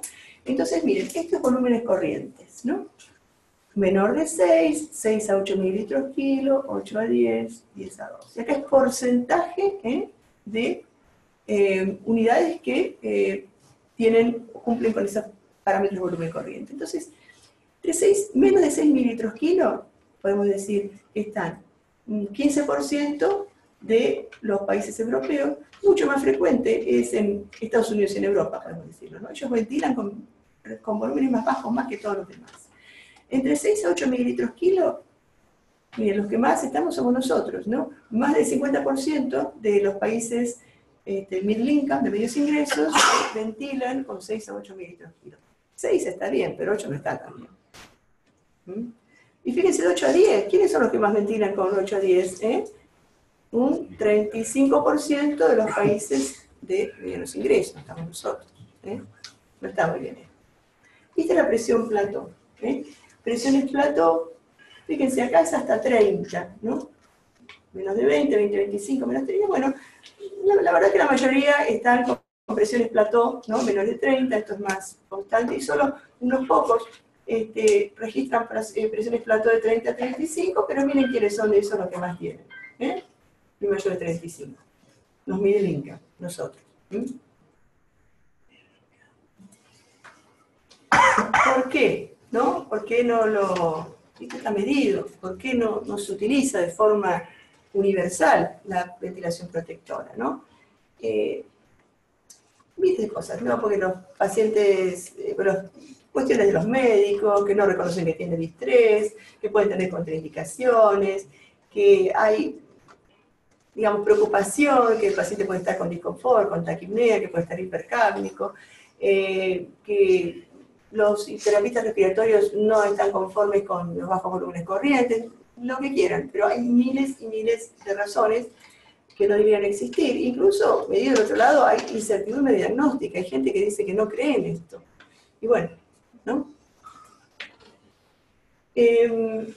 Bueno, esto de driving pressure, hablamos hoy, recuerden cómo la driving pressure está asociada entonces a una menor mortalidad cuando es menor de 15. También esto se vio, como dijimos, en el LangSafe. Y vamos a ver qué pasa en el mundo con la driving pressure. Bueno, digamos, hasta acá es la zona de seguridad, ¿no? Esto es de 7 a 5 y esto es de, 7,5 a 15, o sea, hasta acá es la zona de seguridad. Fíjense cómo Europa ventila con altas, con bajas driving pressure, Estados Unidos también, y nosotros mucho menos que ellos, ¿no? Y ya de 15 a 25, muchos ventilan con, o no prestan atención a la driving pressure, que decimos que está asociada con la emergencia a una mejor sobrevida, ¿no? O sea que hay mucho para mejorar. Y estos son los valores de PIB. Y miren cómo los valores de PIB que se utilizan en el mundo, ¿no? ¿Dónde estamos nosotros? Acá, en los que utilizan valores de PIB más bajos. La mayoría de los países middle income utiliza valores bajos, menores de 7,5. Y después la cosa está más repartida. Pero acá, digamos, estamos nosotros. Vamos entonces a ver rápidamente lo que podemos de ayudantes, que se utilizan en general para el tratamiento de la hipoxemia refractaria. Y recuerden, de nuevo, que la hipoxemia refractaria no es solo, hipoxemia, sino que es un sinónimo, podríamos decir, pulmón inventilable. No solo es hipoxemia, sino también es acidosis respiratoria intratable, trauma intratable, aparte de PAFI menor de 100, como dicen antes. Estas son las distintas medidas que están propuestas para tratamiento de hipoxemia refractaria. ¿De esto qué se usa en el mundo? Bueno, acá estamos, nosotros somos rosas acá, y fíjense, acá la ventilación no invasiva está puesta acá, no sé por qué, fíjense que la ventilación no invasiva más o menos se usa igual en todas las regiones del mundo. Acá están los bloqueantes neuromusculares, donde más se usan es en Europa, nosotros casi no usamos. Prono, donde más se usa es en Europa, y nosotros. Después de ECMO no tenemos nada, pero sí somos los campeones de la mayoría de reclutamiento, somos los que más usamos. Y presión esofágica poco, se usa poco en general, pero bueno, nosotros casi nada más. Prono, de pulso prono, ¿no? Cuando uno pone a un paciente en prono, ocurren muchas cosas, ¿no? La presión pleural se distribuye de otra forma, mejora la forma pulmonar, la ventilación se hace más uniforme. El prono actúa como una gran maniobra de reclutamiento. Y por supuesto disminuye el shock. Y esto genera una gran mejoría de la relación ventilación-perfusión. Eso es lo que hace. Pero también cambia la forma y la masa torácica, que también esto que favorece toda esta cuestión. Hay cambios en la compliance, disminuye la compliance de esta región, que era la región anterior o ventral, disminuye al ponerla en prono, lo cual es bueno, recuerden que está en el área de sobredistensión. Entonces, y mejora la compliance de las áreas dorsales. Esto genera grandes ventajas y, por supuesto, la probabilidad de bilis es menor, y esto se ha medido en estudios experimentales, que hay menos bilis con prono. Pero, para mí, no hay nada, miren, no hay mejor imagen que esta que muestra qué hace el prono. Se voy a mostrar. Esto es un PET en una rata. Son los pulmones. En la rata en decúbito. El rojo es circulación. El amarillo es la parte aérea, el gas. Y negro es que no hay nada. Los trazadores sanguíneos. Son todos estos trazadores radioactivos. Entonces, fíjense, acá está mucha circulación, acá ya no hay nada. Estas son las zonas más dorsales. Algo de aire, fíjense el aire siempre arriba, ¿no? No va para abajo, circulación y nada, no circulación. Miren cómo se puede agarrar en prono. ¿No es maravilloso? La circulación, es decir, la perfusión y la ventilación mezclados homogéneamente. Es una maravilla. No hay nada más gráfico que esto. Ahora, ¿qué impacto tiene esto en lo que le pasa a los pacientes? ¿No? Y había mucha evidencia experimental y hubieron unos cuantos trabajos. Y estos son todos trabajos. Fíjense cuando empiezan, miren la cantidad de pacientes que tuvieron. Todos estos estudios controlados aleatorizados. Y sin embargo, no pudieron demostrar una mejoría de la mortalidad. Y la mortalidad fue la misma en todos estos estudios. Fíjense la duración del prono, 7 horas, 8 horas, 17. Cada vez con el tiempo la duración del prono era mayor. Hasta que vino el estudio de Guerin, ¿no? El estudio Crosseva. Guerin había sido el que había hecho el primer estudio. Pero Guerin hace, somete, ya estamos en la era de la ventilación protectora, o sea, todos 6 mililitros kilo, pero a los pacientes se encuentra que los pacientes pronados tienen lejos una mejor sobrevida. Fíjense, 16% de mortalidad versus 32% de mortalidad en los supinos. Miren la diferencia de riesgo, es más que la ventilación protectora. 16% el doble, disminución de la mortalidad. Pues se pregunta, ¿por qué tuvo éxito Guerin en este estudio y no tuvo en este y no tuvieron en todos los demás? Vamos a ver. En realidad ellos usaron pacientes con distrés, ingresaron pacientes con distrés más severo, PAFI menor de 150, y que luego de 24 horas seguían siendo distrés severo.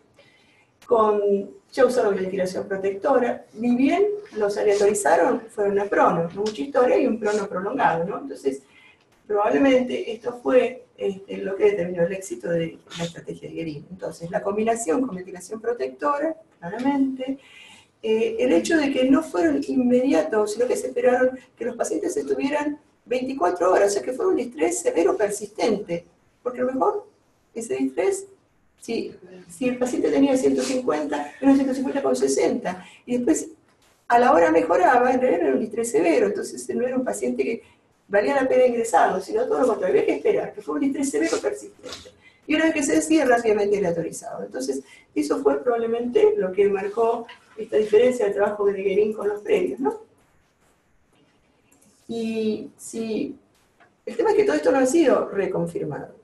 Hay un estudio, probablemente creo que hay un estudio en marcha en Estados Unidos, pero este sin duda es el coadyuvante más eficaz de la ventilación protectora, para disminuir la mortalidad del estrés grave y moderado.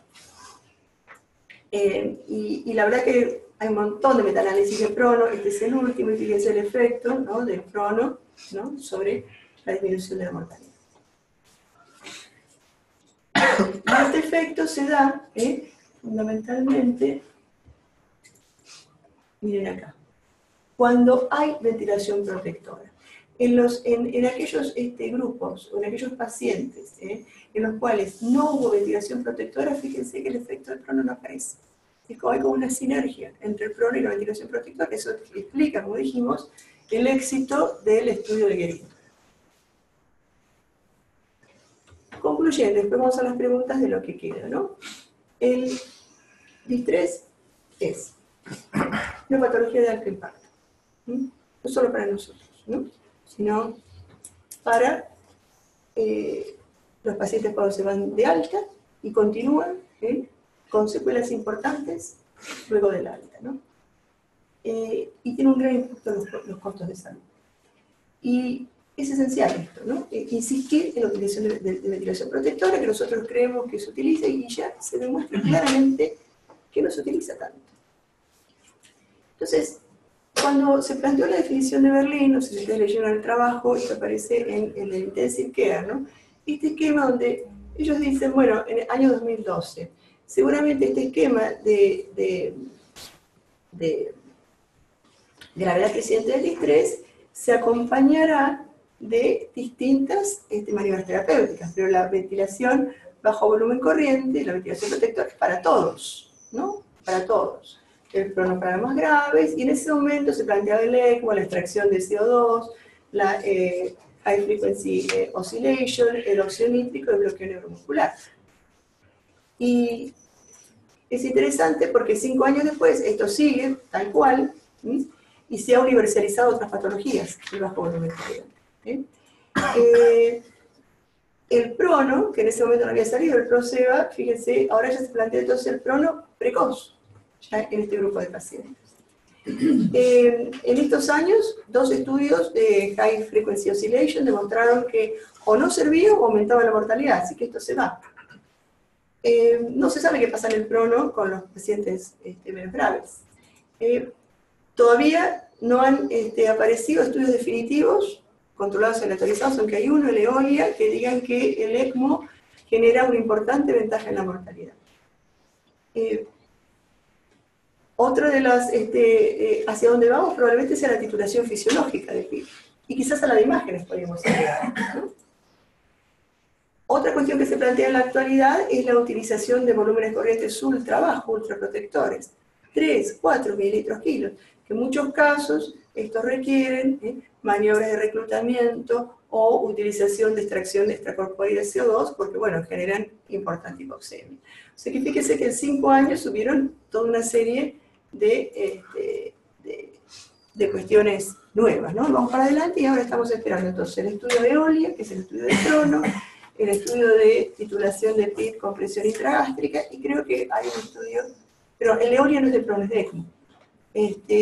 Y otra cosa que se está repitiendo en la actualidad es el estudio Acurasis, el estudio de utilización de relajantes musculares en el distrés precoz, que como ustedes saben, hay un único estudio controlado y autorizado que es francés, y ahora se está repitiendo, la IRD Network lo está repitiendo en Estados Unidos para ver si eso se encuentra.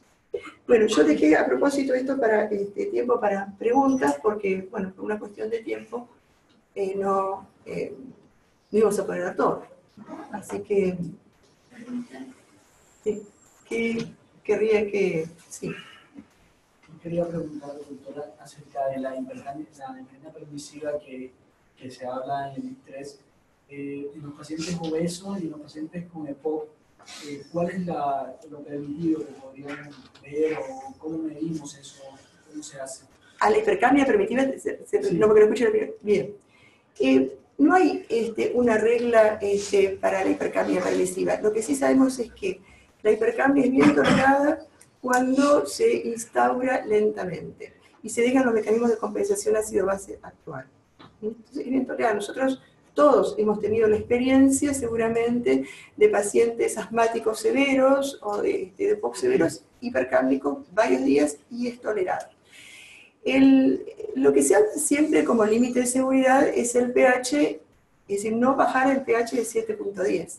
Ese es el límite de seguridad. No existe, digamos, no existe una norma especial para ese grupo de pacientes, para los EPOC y los obesos. Pero siempre está esta cuestión también de que si uno quiere hacer ventilación ultraprotectora, que invariablemente se acompaña de hipercapnia severa, que si ultraprotectora es 3 mililitros kilo, 4 mililitros kilo, la utilización de remoción extracorpórea de CO2, ¿no? En casos muy graves. Pero el límite sería 7.10 de pH en cualquier patología.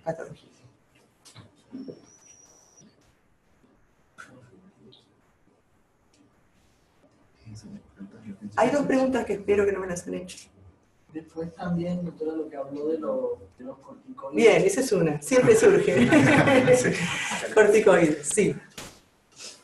El tema de los corticoides y el distrés, no sé si hay algo como, o algo de estos estudios que usted mencionó, Sí. de que lo que son los corticoides y también los diuréticos tengan alguna relevancia en el distrés. Bueno, los corticoides, yo lo que les voy a mostrar es el último metaanálisis, y a partir de ahí discutimos. Los corticoides saben que es una terapéutica discutida desde el propio inicio. Eso lo planteó hace muchos años Meduri, y tiene sentido, porque si el distrés es una enfermedad profundamente inflamatoria, la utilización de los corticoides, obviamente, ¿no? Pero además, no solo por su acción antiinflamatoria directa, sino porque disminuiría todos los patrones, inhibe la generación, inhibe a nivel de DNA los mediadores de inflamación, la producción de mediadores de inflamación, de DNA nuclear. Entonces, del lado que lo miden, los corticoides tienen sentido. Ahora, después de eso, ¿cuál ha sido el impacto en la sobrevida? Y ahí los estudios son variados. Que no quiero pasarme, hoy me pasé. La otra de cómo ven, la de Maribel Reclutamiento. La otra sí, que es la otra pregunta, pero, ay, no sé, bueno, se me va. Bueno, los corticoides, entonces, tiene sentido desde el punto de vista fisiopatológico, tiene lo que se llama plausibilidad biológica, es decir, es lógico que los corticoides tengan una acción sobre el distrés. ¿Qué dicen los estudios? Los primeros estudios fueron muy malos metodológicamente, y además muchos fueron series de casos, casi todos del mismo grupo, que es el grupo de Meduri, y la IR10 Network hace un estudio controlado y aleatorizado, con corticoides de 21 días versus no, y ellos no encuentran una ventaja de los corticoides. Entonces ahí queda medio en el limbo. La cuestión no resuelta. Meduri responde. La IR10 Network no usó mi esquema, dice. Nosotros proponemos, dice Meduri, 28 días de corticoides versus los 21 de la IR10 Network, que son claramente insuficientes. Entonces, a partir de eso, él hace otro estudio más, hay un metaanálisis de datos de pacientes, de pacientes individuales, en fin. Lo que queda con los corticoides, claro, es que para la prevención no sirven. No sirven y eso es categórico.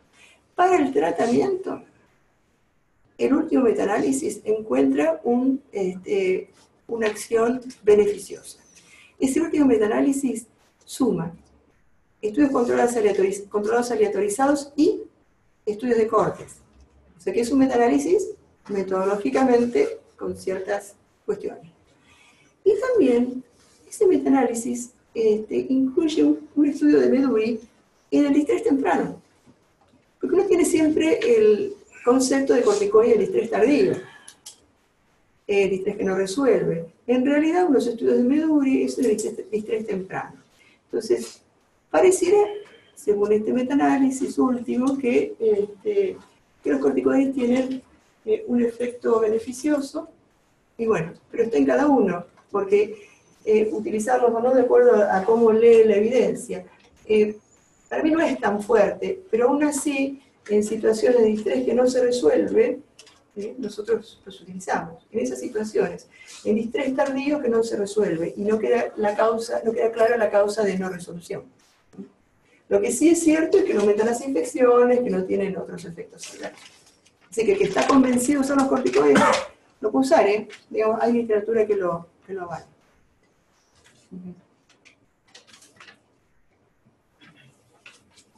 Bueno. doctora, la otra pregunta que a mí me interesaría Sí. saber. Hay muchos pacientes que pese a ponerle en protectiva, aumentarles la seroanestesia a dosis bastante importantes, no consigues suprimir el drive respiratorio y eso puede aumentar la injuria pulmonar. Al menos eso es lo que nos refiere. El uso de bloqueantes musculares. Bien. ¿Está avalado, no está avalado? ¿Se desaconseja? Recién lo charlamos. El estudio... Vi que la mayoría no los usa, pero no sé. La mayoría no lo usa. Ajá. Porque la verdad que hay un solo estudio que demuestra que la utilización de atracurium en el distrés precoz, ¿no? O sea, en las primeras 48 horas del distrés, disminuye la mortalidad.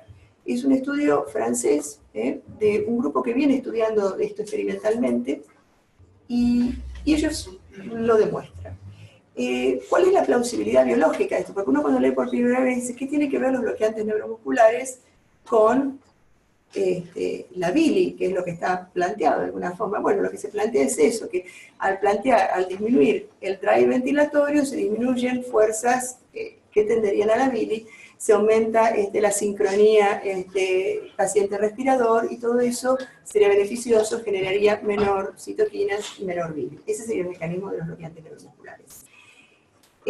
La realidad es que tendría justificativo utilizarlos en el distrés temprano, si uno los utiliza para intentar disminuir la mortalidad.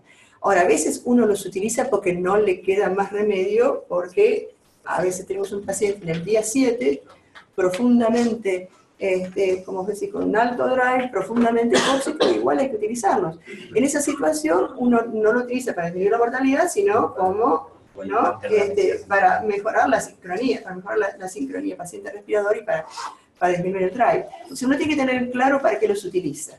Ahora, esta experiencia de Papazian no ha sido nuevamente reiterada, pero en este momento hay un estudio, como yo les dije hace un rato, de la Airdress Network, que se llama PETAL Network, que está en curso, y de la utilización de atracurium en distrés precoz. Y bueno, eso nos va a dar respuestas. Es un estudio multicéntrico que ya tiene ingresados un montón de pacientes. Así que esperemos ahí y eso nos va a dar más, digamos, más base, ¿no? Más backup para usarlos o no. Sí. Con respecto a la titulación de PIP con balón esofágico, Sí. Normalmente no lo hacemos en todos los pacientes, Sí. o es muy poco lo que lo hacemos, pero mientras no está como las recomendaciones o la evidencia total, ¿en qué pacientes sería la indicación primaria de utilizarlo? Bien, yo te aclaro que nosotros no lo hacemos nunca porque no tenemos el balón, pero ¿en qué paciente sería la indicación primaria? En el distrés severo en el cual uno piensa, considera o analiza que puede haber una gran alteración en la compliance de la pared toracoabdominal. Concretamente, entonces, en los obesos, en los que están profundamente edematizados, en la hipertensión intraabdominal, en el síndrome compartimental abdominal, todas estas situaciones en las cuales uno piensa que la presión pleural está aumentada, o cuando hay un gran derrame no drenable.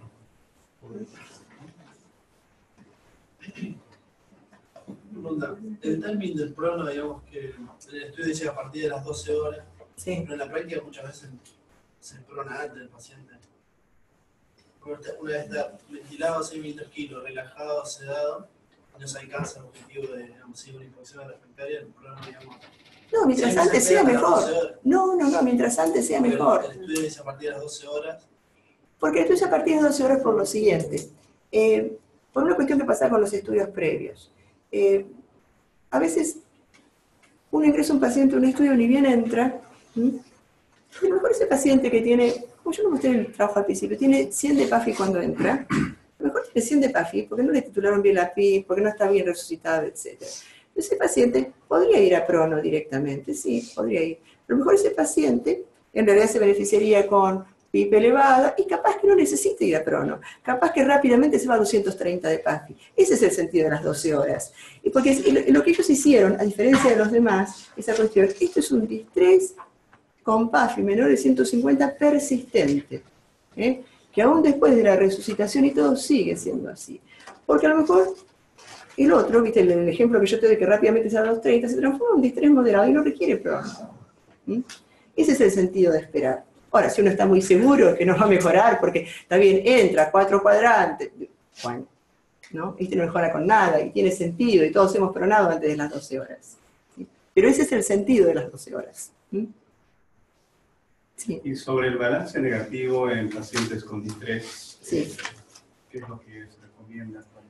Bueno, ustedes saben que hay muchos estudios, la mayoría han sido estudios retrospectivos, ¿no? Pero que avalan, pero hay una cuestión fisiológica también, ¿no? O fisiopatológica, es decir, el aumento de las presiones microvasculares propende al edema en el pulmón y en cualquier lugar, en cualquier tejido del organismo. Así que tiene lógica, entonces, de intentar lograr balance negativo en el estrés.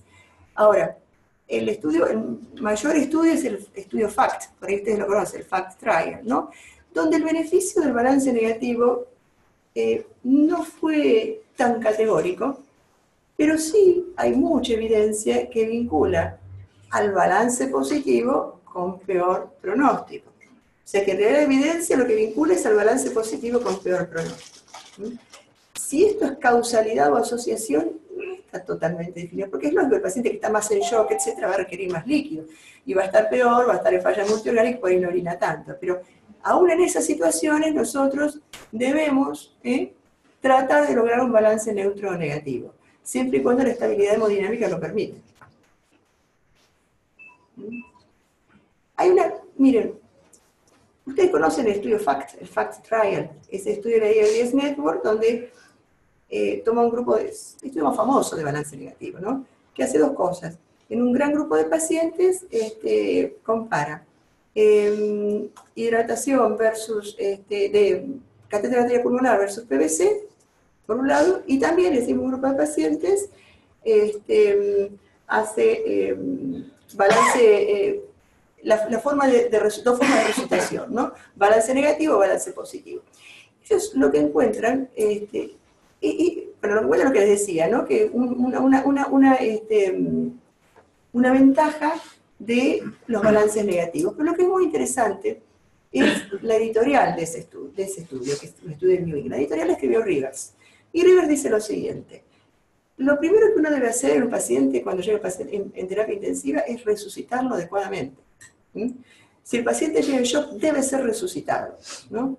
Y en un segundo momento, él es lo que llama la fase de pleamar, así lo llama, flow tide. En esa fase hay que darle líquido, porque lo importante es la resucitación, que salga del shock. Ahora, el estrés seguramente va a aparecer después, esa es la fase, ¿no?, en que uno debe lograr el balance negativo.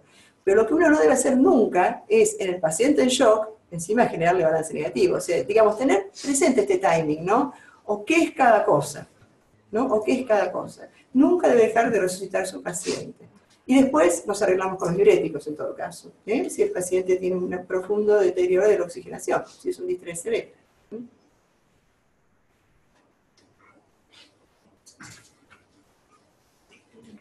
Nadie va a preguntar el valor de las maniobras de reclutamiento. ¿Qué piensan los medios de reclutamiento? A ver, los escucho. Usan, todos usan, ¿no? Seguro. ¿Sí? ¿No? ¿No? ¿Por qué? ¿Por convicción o porque no los usan? Estamos acostumbrados para no usarlas en general. Pero creemos que puede producir, yo personalmente, más daño. O el temor de producir daño dentro de la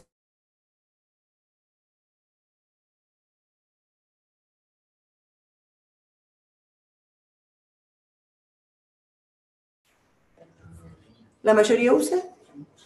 Sí. Bueno, en realidad con la maniobra de reclutamiento había cierta incertidumbre, ¿no? Había cierta incertidumbre. Si realmente servía, porque no está claro cuál es la mejor maniobra, en qué momento hay que hacerla, cuántas veces hay que repetirla, eso no está claro. Y hasta hace poco había un solo metaanálisis que decía que los trabajos eran tan heterogéneos y discordantes que era imposible comparar entre sí. Hasta que salió un metaanálisis el año pasado de Susumura, Es donde encuentran beneficios las maniobras de reclutamiento. Pasa que en general las maniobras de reclutamiento se han utilizado en el marco de otros ensayos, en el marco del ensayo LOVES, y bueno, y veremos en el estudio ART, ¿no? Que titulan PIP con maniobras de reclutamiento también, eso es otro uso de las maniobras de reclutamiento para titulación de PIP. Pero la realidad es que las maniobras de reclutamiento parece ser, no parecen ser nocivas, no parecen ser injuriantes. Más allá de algún deterioro ocasional y breve es decir, hemodinámico o generar desaturación, la verdad es que generalmente son bien toleradas y a veces, sobre todo después de episodios de desconexión, de aspiración, tienen un rol importante, ¿no? En el distrés respiratorio, su rol definitivo, como digo, no está del todo establecido, aunque los últimos indicios, ¿no? Hablo de este metaanálisis, pareciera que se les encuentra un rol positivo, ¿no? en el AMCA. Ahora, ¿cuál es mejor, cuál es peor, cuántas veces, como decíamos? Eso nadie lo sabe. Una pregunta, ¿hay alguna manera de medir potencial de reclutamiento? Sí. Esto se hace con estudios con imágenes. En realidad, es una cuestión de tiempo, pero eso lo midió Gattinoli en un trabajo en New England en que él habló de reclutabilidad, tomográficamente. Y él planteó lo siguiente, que los pulmones pasaban todos los pacientes con distrés, ¿no? por la tomografía, ¿no? Y él vio que había pulmones que no eran reclutables, que no podían reclutarse luego de una maniobra, porque, bueno, por lo que comentamos hoy, hay zonas que requieren presiones tan elevadas para ser abiertas, por ejemplo, como decimos hoy, esas zonas de atelectasia pegajosa, que por ahí se calcula que requerían presiones de 180 centímetros de agua para ser abiertas, eso rompe, es incompatible con la vida. Entonces, ¿cómo llegué acá? Entonces, esas serían zonas no reclutables. Él encontró que luego de maniobras de reclutamiento, esas zonas no serían reclutables, y bueno, y lo interesante es que esa no reclutabilidad se asocia con un peor pronóstico, lo cual es lógico, ¿no? Cuanto mayor extensión tenga estas zonas que nunca se pueden abrir, eso está asociado a un distrés más severo y a peor pronóstico. El tema de la reclutabilidad sí, está en discusión, y generalmente se mide pre y post una maniobra y con distintas formas de imágenes. Habitualmente se hace con tomografía, pero no me extrañaría, creo, no es que no me extrañe, hay trabajos de ecografía al respecto también, recientes. Sí, hay trabajos de impedancia, pero también hay trabajos recientes de reclutabilidad o de medición de potencial de reclutamiento con ecografía. Una pregunta sí. acá. ¿Por cuánto tiempo y en cuántas veces es lo aconsejable hacer? Las veces es hasta que el paciente mejore, ¿no es cierto? Eso no hay un límite, pero la realidad es que siempre lo que se aconseja son pronos mayores de 17 horas o de 18 horas, que es lo que hizo Guerin, ¿no? Que es el trabajo que demostró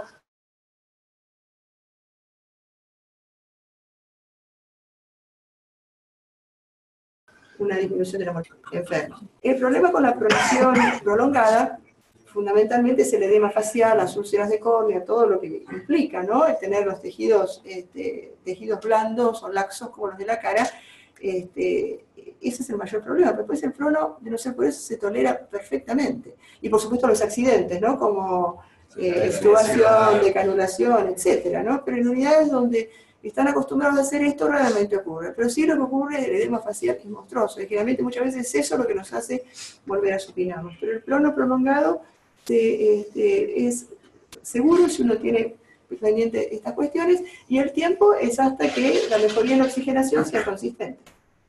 Y si no mejora, por ejemplo, lo doy vuelta, no mejora la hora, no mejora las 2 horas. Lo vuelvo a poner. ¿Pero hay un tiempo? No, porque incluso antes se decía que el prono tardío no servía, y ahora se ha demostrado que el prono tardío también es eficaz. Entonces, en realidad uno está acostumbrado, uno puede pronar las veces que quiere y el tiempo que quiere hasta que responde. Si no responde, uno debería pasar al ECMO. Pero la mayoría no tenemos ECMO, nos quedamos ahí. El PRO no es lo máximo que podemos, la verdad, el PRO es lo máximo que podemos nosotros. ¿Y el ECMO está demostrado que sirve? Porque Bueno, yo hasta lo que leí el año pasado todavía no había el ECMO, indicaciones muy precisas. mira, el ECMO tiene indicaciones precisas. Sí, eso sí, pero... Sí, tiene... el problema con los trabajos de ECMO es que hay dos épocas de ECMO. La primera época del ECMO, de los 80, que eran máquinas viejas, complicaciones, etcétera, y la época más nueva, ¿no? El cual es distinto, ¿no? Son distintos los circuitos, menos anticoagulación, menos complicaciones. Entonces, si uno toma, hay un metaanálisis que toma todos, entonces, los viejos y los nuevos. Entonces, ahí el ECMO parece no funcionar. Cuando se toman solo los trabajos nuevos, el ECMO parece funcionar. Pero la verdad que hay que esperar el estudio EOLIA, que es el estudio europeo de ECMO, que van a ser cientos de pacientes. Yo creo que eso va a dar una respuesta definitiva. Yo creo que tenemos que esperar eso. Sí. Doctora, ¿ustedes suelen reclutar de nuevo a los pacientes luego de ponerlos en decúbito temprano? No necesariamente. No. A veces sí, a veces no, depende, pero generalmente no. Generalmente reclutamos en las situaciones que comentábamos recién, ¿no? Después de la aspiración, después de una desconexión, o en un paciente que está grave, que ha tenido una caída importante de la saturación o de la PAFI, y bueno, y uno prueba eso, ¿no? Si piensa que es reclutable. Recuerden siempre, con respecto a los niveles de reclutamiento, que la reclutabilidad depende de la patología de base. ¿Cuál es la patología menos reclutable de todas? Neumonía, exactamente. Entonces es muy probable que la neumonía, reclutando pacientes con neumonía, no tengamos éxito. Por ahí sí. Pero si no tenemos éxito, no nos sorprendamos. No nos sorprendamos.